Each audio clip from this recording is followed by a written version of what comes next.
Miguel! Hello, Miguel! What's up? Hi Erickson, how's it going? Okay, fine. Huwag tayo mag-English, hindi ko maintindihan. Okay, I want to thank you for sa pag-guest mo dito. Then, DM ko lang sa'yo, go ka na. Okay, okay naman connection mo, Well, Miguel. Okay naman. sorry, Okay naman yung connection mo. I think so. Okay, Is- okay. But, okay, okay. bale guys, eto trivia lang guys, kaya nag-guest dito si Miguel. Bale, nag-tweet ako, random tweet lang. Then, sabi ko, sino yung pwede kong i-guess? Then, some of your fans responded na ikaw daw. So, nag-DM agad ako kay Miguel na nag-DM agad ako sa kanya kung pwede. Tapos sabi niya, yes daw. So, yun nga, pinagbigyan naman ni Miguel yung fans niya. And I was really appreciated, di ba, Miguel? Game naman palagi ako sa'yo kasi I think the last time we saw each other actually was Yes, yung Songfield. Songfield's press conference. Yes, yes. The, guess what? That was the first time I saw you since nakikita na kita sa Idol Philippines. Mm. Yes. Okay, Miguel, thank you dahil nagre-reply ka sa DM ko. Then, pinagbigyan mo to. Actually, last na nag-show ako ulit sa IG is October pa. Kasi Mm. nagkaroon ng busy. Pero siguro pang 10 ka na rin sa mga nag-guest. Okay. Can I call you Ge, Miguel? Tama ba? Yeah. Ge? That's Tama? fine. Saan galing yung Ge? Ano yung origin niya? So Ge is what my family calls me kasi I'm guessing hindi ako sure dito pero I'm guessing that's how I would say my name when I was little. Ge. Kasi usually, kilala kong mga friends kong Miguel, usually they called Migs, ganon. Yeah. So when I was nung malit pa ako, when I was in elementary school, everybody in school, tawag nila sa akin Miggy or Migs. Pero sa bahay exclusively, Get yung tawag ng kuya ko sa Okay, akin. ang cute lang, ang cute. Ang tawag doon? So, ang tawag doon? Syllable? Ganon. Yeah. And then actually, parang, I guess nung nangyari yung idol, when I would have like, meet and greets with my supporters, they would hear my family calling me Get, and then it just sort of like caught on. Everybody started calling me Get, so naging yun na yung whatever. Okay, before we start to the chikahan, greet mo muna yung mga viewers, supporters natin for tonight. Mga fans mo. Hello, sir. Hi everyone who's watching. I'm really excited to be here with Sir Erickson. Erickson na lang. Ano ba yan? Ang proper naman eh. Wala tayo sa press con. Erickson na lang. Yeah. Okay, go. Yung mga Sorry. Odron mo, mga greet mo muna sila. Sorry for interrupting you. Okay. Thank you sa lahat ng nanonood ngayon. Audronauts, whatever you are. Welcome to our Chika at Ganap with Sir Erickson. Yes. Okay. Ito yung sa lahat ng mga guests ko. Let's start na. Sa lahat ng mga nag-guest ko dito. This has been always my first question. How are you this pandemic? How am I this pandemic? Okay Yes. naman. Alam mo, I think it's a sobrang learning curve for everyone to like figure out how they're going to live their lives sa ganitong panahon. Everything is so different. I'm just getting by. It's a daily process for me. I just take it day by day because it's really hard for everybody, and I'm not excluded from that. It's been really hard for me too. So, ayun.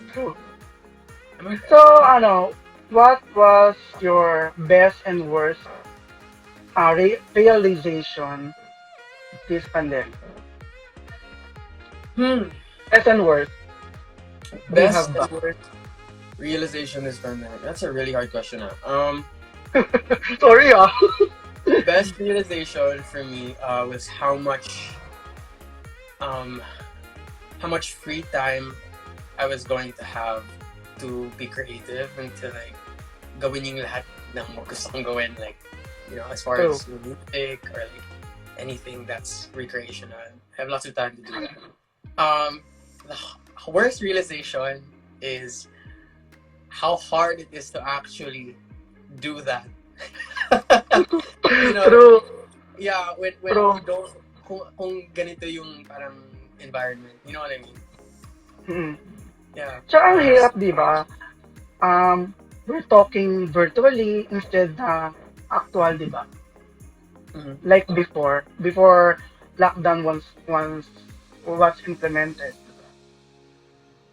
So, so next question is, when lockdown was implemented, what are your quarantine routines? Ano Quarantine yung mga, routine. yes, yung mga what have you been busy with? Oh, okay. For me, it's just been a lot of writing, a lot of producing, a lot of making music sa bahay. Mm-mm. Wala na akong luxury na masyado ngayon na pumunta ng studio. So, I've been doing a lot of home recording, which is, Oo thank nga. God, it's possible na nowadays. No? Pwede mo Di ba nga, oo. pwede sa bahay lang. Ang dami nating naging parang ano ba tawag, libangan, then naging creative tayo sa mga bagay na nakikita lang dyan sa bahay na limited lang. So hindi tayo pwedeng mag mag-adjust talaga tayo kung ano yung nakikita natin. Di ba? Yeah. This also, actually, I've been trying to like grow plants, pero medyo namamatay na ngayon. Plantito ka na, ha? Plantito ka na. I don't think so, kasi they're dying. So, you know. Usually, it grows kapag malapit sa sunshine dapat. Ako hindi makapag-ganyan kasi kulong ang kwarto ko eh. Dapat nasisinagan siya. Tapos Actually, spray. yung kwarto ko is very, like the windows are really, really big. So parang, when there is sun, they get a lot of sun. Kaso lang lately, di ba parang the weather has been super... Yeah. May mga bagyo talaga. Oo, walang sun. So, whatever. Okay. What were your adjustments sa new normal? Especially during your events, yung paglalabas ka. Di ba may usually may SNL ka na. What were your adjustments? How do you adjust? Mm-hmm. Wow. How do I adjust? I don't know. I think ngayon medyo iba na kasi. Bale, na-immune ka na ba? Yung sa mga, syempre, usually hindi ganyan yung pagpunta sa event, hindi naka-mask, walang face shield, hindi magsa-swab test, di ba? Na-immune ka na ba doon? Sorry? Bale, di ba yung new normal, dapat, di ba, naka-face mask, naka-face shield, at isa-swabbing pa, di ba? Yeah, so for SNL, everybody got swab tested like a week before they have to show up sa the day of taping and the day of like live taping, sorry. And parang it's really weird actually. It's really weird being in a work environment where everybody's like trying to get your attention and like everybody's like trying to give you directions. Tapos everybody has a mask on, so hindi mo alam kung who you're talking to. Tsaka they're all wearing nakasunod sila ng what is that called? Yung parang full body, parang hazmat, hindi hazmat suit, pero yung parang PPE. Yeah, PPE na parang full suit, like everybody. So you don't know who's talking to you. You don't know. So you're just like, hello po. Diyan na lang makikilala mo na talaga sila sa mata. Sa mata na lang. Dapat magaling ka talaga ang kanila. Yeah. Mukha lang makikilala naman kita sa mata pala kita tayo. Ay, si Miguel to. So paano ka nakapag-adjust? Madali ba sa'yo? Sa like working outside? Yung mga guestings mo, di ba? Lalo sa Wish Bus, di ba? Yeah, okay naman. Actually, yun na yung pinaka-normal eh. Like, going outside and then hanging out with like yung mga nakatrabaho ko before, yun na yung pinaka-normal sa akin. The not normal part of it is yung nasa bahay lang ako. And kailangan kong, I have to be on my own clock. Like, you know what I mean? Like, kailangan ko maging mas disiplinado sa araw ko kasi no one's watching over, no one's giving me what to do. So, Parang kailangan ko mas maging structured sa buhay ko. That's the weird part for me. Kasi before, sabihin lang ako, okay, show up here, gawin mo to, gawin mo yan, gawin yan. So parang, mas madali siya. Pero, You're the boss. So, paano yung paglabas-labas mo? May limit pa ba? Or nalabas ka lang kapag importante? Usually yun lang yung reason kung lumalabas ako is for work. So right now it's the SNL gigs for Wish Bus. You know. Hindi ka pa nakakapag-mall, dining in, ganon? No, I tried to avoid. Ayaw, hindi pa. Never tried this lockdown. Actually, nakapunta na ako ng mall. Pero Dining. as much as possible, nililimit ko yung paglabas ko. Ako din naman. Pag hindi importante, wag na lang lumabas. To avoid. Kasi may mga celebrities na nire-reject yung mga project, yung mga taping. Ayaw talaga nila. Wow. Ayaw nilang mag-taping. Sa bahay na lang. May mga kilala ko. Then, ito, question from your fan, Tess Agra, from Vancouver, Canada. Hi, Tess. What and who gives you inspiration nowadays? What gives you inspiration? Everything. Sobrang lame ng answer na yun. Everything gives me inspiration when it comes to my writing. Like, actually, I was watching an anime, Studio Ghibli anime, ng isang araw na sobrang napaiyak ako. I had to get... Anong anime yan? It's called The Tale of Princess Kaguya. So, ano? And I had to like, sobrang luhang-luha talaga ako. And then I had to grab like the nearest piece of tissue paper. Tapos parang just write like, kasi the lyrics were coming into my head. So everything inspires me. Everything that nakaka-relate ako or everything that I'm moved by in my life, yeah, that inspires me. So, I'm not sure that's the question she's asking. Meron bang who? Who is the who?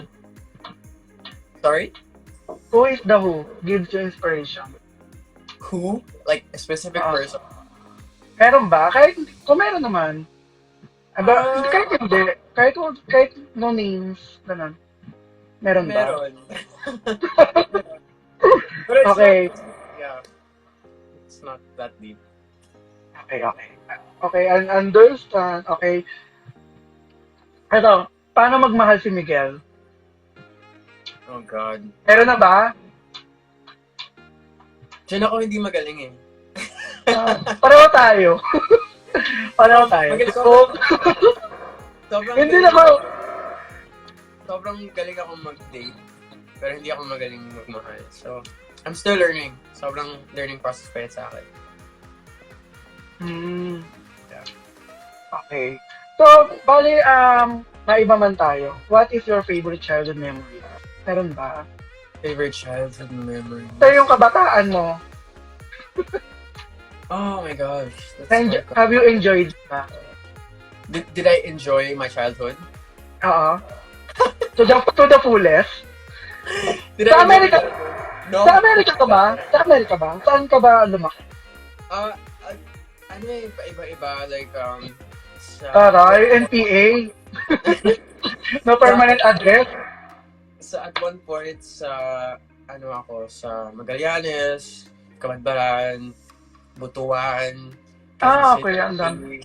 New Jersey, Quezon City, Ang dami. Indiana. Ang dami nga. Ang dami. So, I'm all over the place. Pero one of my favorite childhood memories was one time sa Magallanes to. I was a really small kid. Saan yung Magallanes? Makati or Quezon City? Tama ba? No, it's in Agusan del Norte, so Mindanao. Sorry. Magallanes, Metro Manila, alam ko. Metro Manila. Magallanes, Makati. So, yeah, one of my childhood memories is, I think I was mga 5 years old ata. Pero meron akong like ice cream popsicle. Tapos nadapa ako. Tapos nahulog yung popsicle sa isang like, anong tawag doon? Parang bangin. Bangin ba tawag doon? Well, balon? Bangin. Oh, sa isang bangin doon. So, of course, ako as a 5-year-old kid na just paid like, what, 3 pesos for my ice cream popsicle. Tumalon ako dun sa bangin. Oh, Oo, tumalon talaga ako dun sa bangin. how deep? Oh my God. Parang sa pagkakaalala ko, it was really deep. Pero parang okay naman ako. Pero when I was in the bottom na, parang the bottom was surrounded by, parang mga frogs. Like, Alam ko yung bangin, mamamatay ka na pag tumalong ka. Ay, hindi ko alam, bangin ba yung tamang word? Basta siya. Ba, hole lang. Manhole. Parang hole siya. Basta Manhole, ako, gano'n. hindi na ako makaakyat kasi masyado na siya mataas. Basta ganun siya So, doon ako sa bottom ng bangin. Tapos there were a bunch of like mga palaka. Like mga malalaking palaka. As siguro mga 30 or 40 na started like jumping onto me. Parang panaginip lang, ha? Sa panaginip lang yan, ha? Oo, it was like the people in somebody had to like pull a rope down to like grab me out. Pero sobrang saya ko nun. Sobrang saya ako naka-explore ako dun. Grabe ka, sa'yo saya, sa akin ba trauma na yan? Gusto mo ba bang maulit yon? Gusto ko maulit yon? Oo. Hindi naman. Kala ko gusto mo maulit. Gagawin natin. So, okay. Doon naman tayo sa career mo. When did you start that you are into singing? Actually, singing wasn't the first thing I went into. Nag-start ako mag-classical piano when I was 8 years old. Okay. Tapos, around the time I was 12 years old, nag-start ako mag-stat. Like, poems lang, mga poems, whatever. And then, I started learning how to play the guitar. Tapos, I thought to myself, why don't I take these poems and why don't I make them into songs? Diba? So parang I started writing the songs, pero somebody has to sing the songs, diba? So ikaw na rin yun. I told myself, I have to learn how to sing. I have to learn how to sing so I can sing these songs properly. So that's kind of how my singing started, was I started writing muna. And then... Di ba ang singing, siya, parang gift, hindi siya to be learned? Parang ganun, di ba? I don't know I don't know if... Kasi ako, I wasn't... Ako gusto kong matuto, pero pangit talaga. Kasi ako, for example, before I learned how to sing, which is like, I started learning how to sing, so mga 12 or 13 years old, I'd never sang. I never sang for anything. I didn't think na parang my voice was nice. It was just something na parang feeling ko, like, I wrote these songs, so kailangan makanta ko yung mga kanta ko. Diba? So parang, I don't know if I can say na parang, you're born with the gift of singing, or if you can learn. Kasi ako feeling ko, I learned how to do it. So, ko lang. Iba ka. Iba ka, Ge. I think you're born with a love for something, and then if your love for that thing is strong enough. I was born to be wild. Joke. Hayop pala, hayop. To be wild. Okay, how did you start from singing, Ge? Paano yung journey mo doon? The singing? Mga nag-audition ka ba? Mga sumali ka ba singing contest?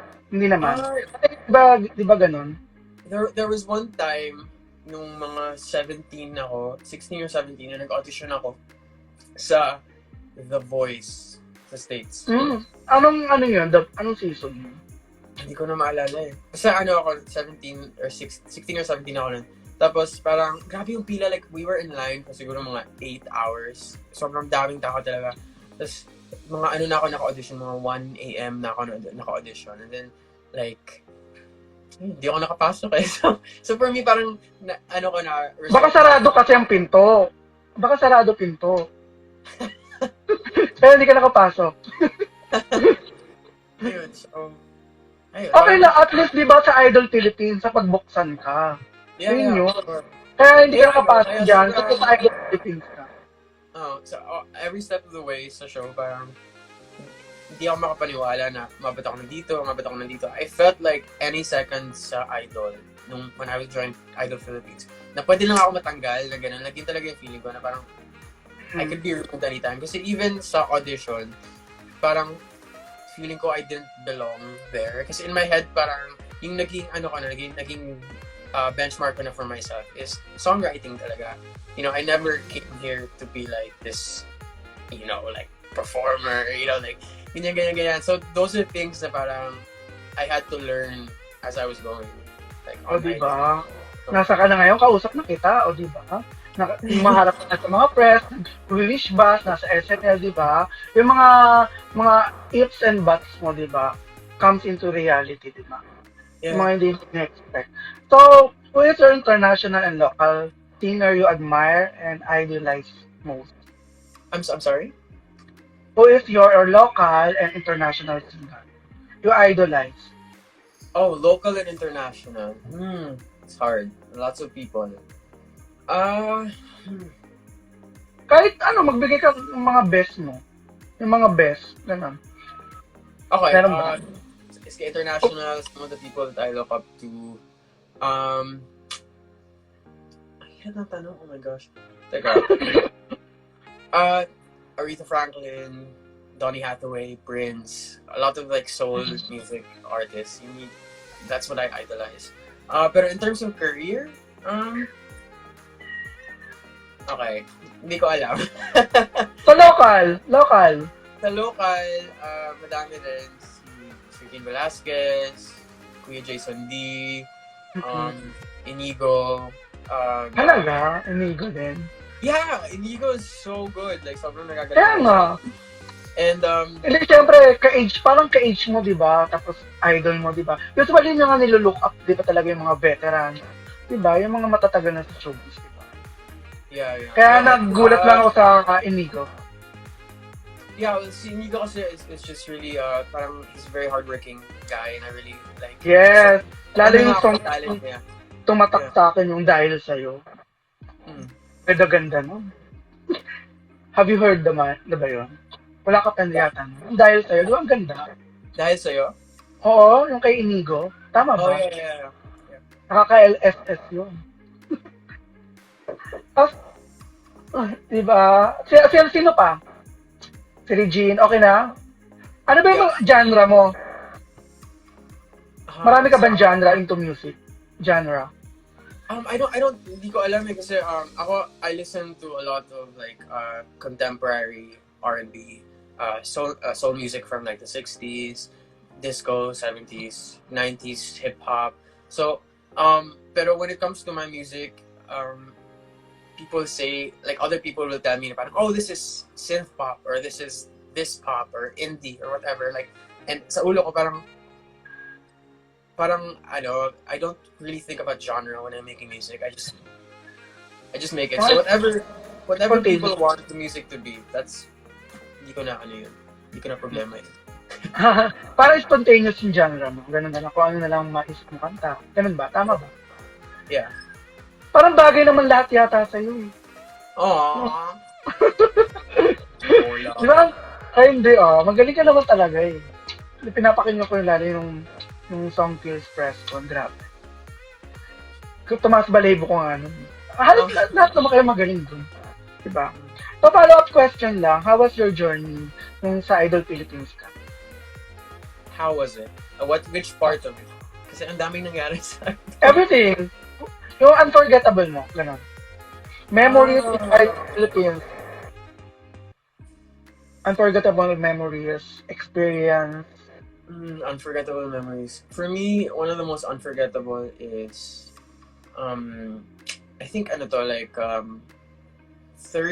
third week ng live rounds. Tapos, yung performance ko was really it wasn't good at all, yung performance ko. I really let myself down. Tapos, pagkatapos ng performance ko, parang, umiyak talaga ako. Like, iyak ako na iyak kasi parang, hindi ako na-eliminate. And I felt like I deserved to be eliminated. Kasi yung mga kaibigan ko na feeling ko mas magaling pa yung performance nila nung gabi na yun, na-eliminate sila.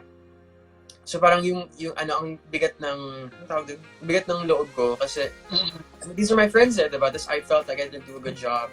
Iyak ako na iyak. And then si Sir Louis Andrada, who's the producer of the show, he passed me in the hallway. Tapos sabi ko sa kanya, Sir Louis, I'm so sorry, I let you down, ganyan. Sabi niya, tumahimik ka.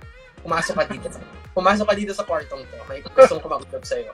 So, pumasok ko sa kwartong yun. Okay. Tapos, guess who was in... I mean, my tears were like flowing down my face, diba? Guess who was in this room when I walked in there? Si Miss Regine Velasquez. Yung idol mo pa. Yeah, she was like, come here and I'm going to talk to you. Why are you crying? Like, can somebody get tissue? And she was like, basta si Miss Regine in that room said some things to me na parang continue to still like affect me to this day and continue to sobra like and she didn't have to do that. She didn't have to be, to step down to my level from like her divine perch, diba? And to make me feel better about myself. Ayun, yeah, one of my favorite moments. Regine loves you, sabi ni Miss Dayan, di ba? Buti hindi ka na pa Regine. Hindi ka na pa Regine doon. Yung Regine boys, di ba? Yung mga parang, ano tawag doon? Whatever. Okay. Ito question from Ate Sel Nagal. From South Korea. Di ba? Ang dami mong fans all over the world. Was there time you tried quitting in singing? Sorry? Or was there a time you tried quitting in singing? Quitting in singing? No. No, kasi it's a part of... Or even not in singing, in something, ganon. In something? Meron ba? Like something, napaka, detailed. Something. Oo, kasi pag alam mong hindi mo talaga, you're not really into it, talaga. Pero meron ka, nag-quit ka for something. Meron ba? Oh, madami, pero huwag na natin pag-usapan yun. Ay! Parang nahuhulaan ko na yan, ha? Isa tayo, naisip ko yan. Okay. Huwag na rin pag-usapan, no? So, doon tayo sa singing na lang. Meron ba? Kung wala, bakit? Ba't hindi mo naisip yun? Hindi, kasi this singing to me, singing and songwriting and music to me, parte na siya ng pagkatao ko. So like, even if I wasn't making any money out of it, even if I wasn't gigging, even if I wasn't famous, even if nobody was there to listen to me, I would still be singing. Like, nobody can take that away from me. You know what I mean? Kasi I'm not doing it. Kasi talent mo na yan eh. Hindi na makukuha ng sino yan. Talent na yan. Nasa sayo. Like I don't need the validation of other people to motivate me to sing. Kasi for me, singing came from just my need na i-express yung sarili ko. And I'm always gonna need to express myself. So it doesn't really matter. I stand with Miguel. I stand with Miguel. Okay, di ba no normal na tayo, Miguel? Again. How was performing on SNL stage? SNL? Oo. How was it? Di ba? Parang ano raw yan eh. Parang, ano ba tawag dito? ASAP. Ganon. Yeah. Parang ganun lang din yung ba? And actually, I felt super at home sa environment kasi a lot of the same people na nakatrabaho sa ASAP before, like sa ABS, nandun din sila. So parang, parang extension. ASAP extension. Yeah. Parang ASAP annex. Yeah, and it's just like most of the performers then are like around the same age as me, so parang everybody's just parang chill lang, and it's like kaya na eh, parang hindi rin nawala yung ASAP sa Channel 2 kasi lumipat lang halos lahat ng artista sa 5, parang hindi ka rin nanibago, di ba? Yeah, and I'm there with my friends, it's definitely Samagubat, people that I've worked with before, so it really feels like it really feels like home. And yeah, wala. I'm just excited to be back in the studio again. So Ano kay, from your fan, kay Ate Edna Burgos. I know, you know her. yeah. From Quezon City. Sino-sino yung mga naging close mo sa SNL? Aside dun sa mga nabanggit mo kanina. Meron na ba? Nadagdag? Mga ganon. Medyo ano kasi ako medyo mahihain ako. So, medyo, I just stick to myself. Pero madami ako nakakilala. Like, si Sir Bugoy, si JR, tapos si Sasa, amazing singer. Sobrang galing. And, ayun, madami ako nakilala dun. Pero I mostly stick to myself. So, not really close yet. Okay, ang bilis sa oras, we are down to the last part ng chika natin. And then, bago tayo magpunta doon, shout out muna yung mga fans, mga Odronauts. Let's give it a shout out. Maraming salamat for watching. I'm so bad at this shout out. Ay, okay, so balik tayo. Yun na, nakituloy natin yung kwentuhan. Di ba? How does it feel? Ito, medyo mabigat. Ito yung revelation before. Kailan ka ba nag-ano? How does it feel na you are out and part of the LGBT community? Well, I've always been part of the LGBT community.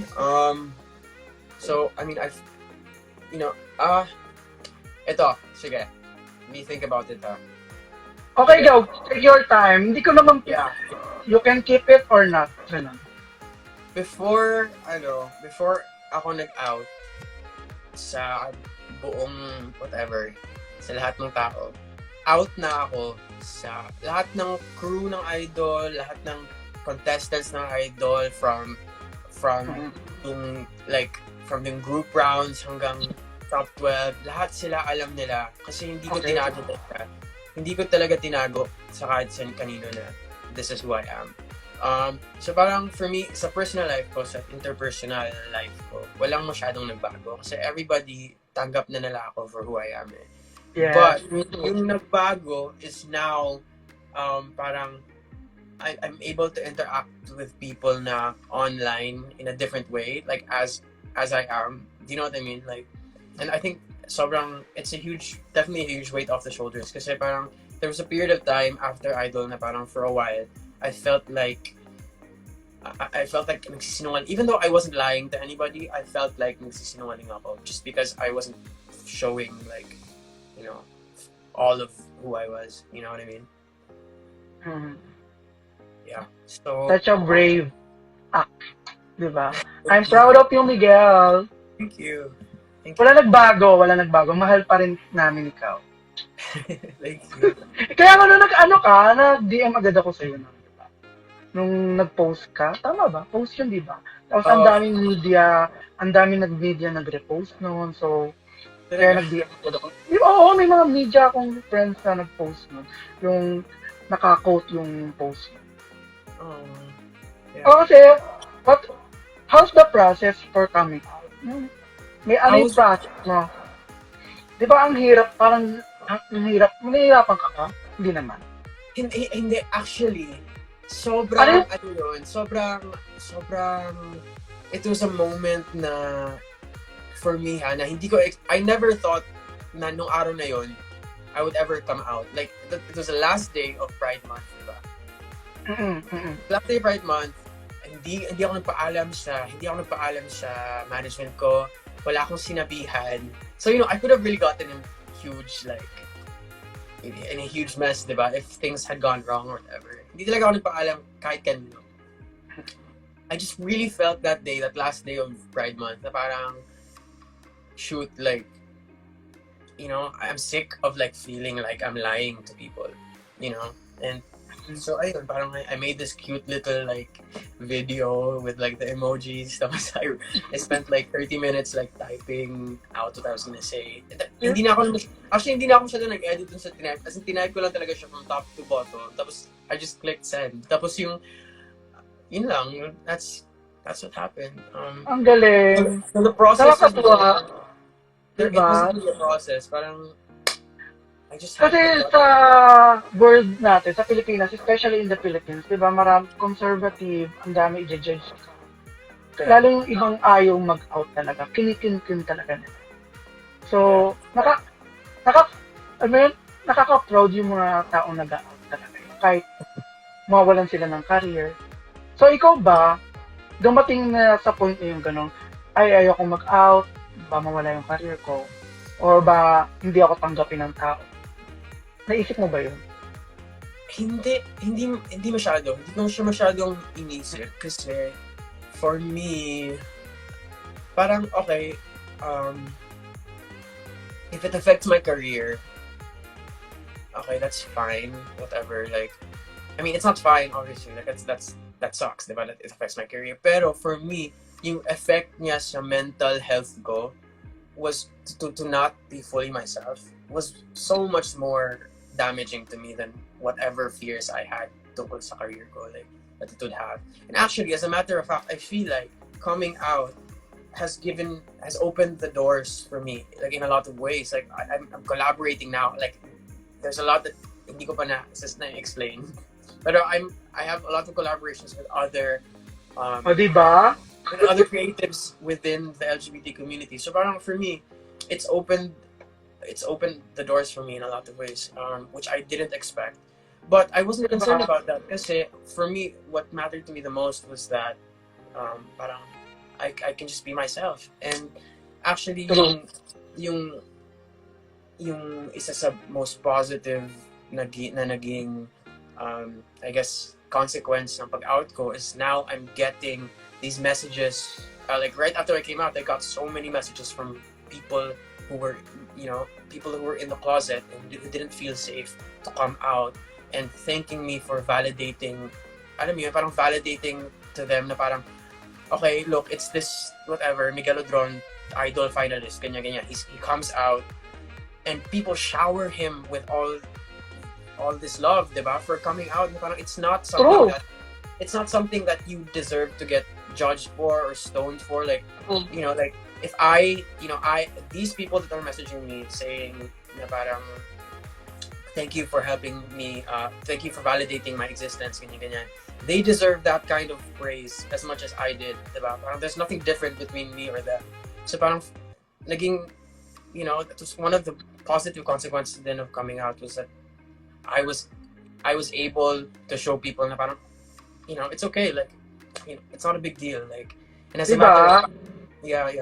So, parang nakahinga ng maluwag, di ba? Yeah. Parang gano'n, di ba? Parang, basta nabunutan ka ng tinik, tapos wala ka na iniintindi, tapos naging ikaw yan talaga, di ba? Parang hindi ka na talaga nagsisinungaling sa mga. Kasi yun ang mga dilema ng mga, dito sa atin, yung mga coming out. Kasi ayaw nilang ma-judge. Yeah. So, okay. Maraming salamat, Miguel, for guesting. Okay. So, promote mo na lang yung mga guesting mo kung meron man. Asan ka namin naabangan, yung mga social media mo? Go. Okay, abangan niyo po ako sa SNL ulit next week po. And then, just follow me on social media for more updates kasi madami pong mangyayari na hindi ko pa pwedeng pag-usapan. So, follow me on socials, Twitter, Miguel Odron, IG, Miguel Odron, and Facebook, Miguel Odron Music. Wala ka pang YouTube? Ay, meron. Pero hindi ako masyadong madalas mag-post. TikTok! Miguel Odron lang. Mag-cover ka rin sa TikTok. Si Jamico nga, di ba? TikTok? Ayaw mo? Parang tinatamad ako. Yung Kumu, di ba? Yung mga live stream, di ba? Yeah. Mga ganyan. Sayang ang influence, Miguel.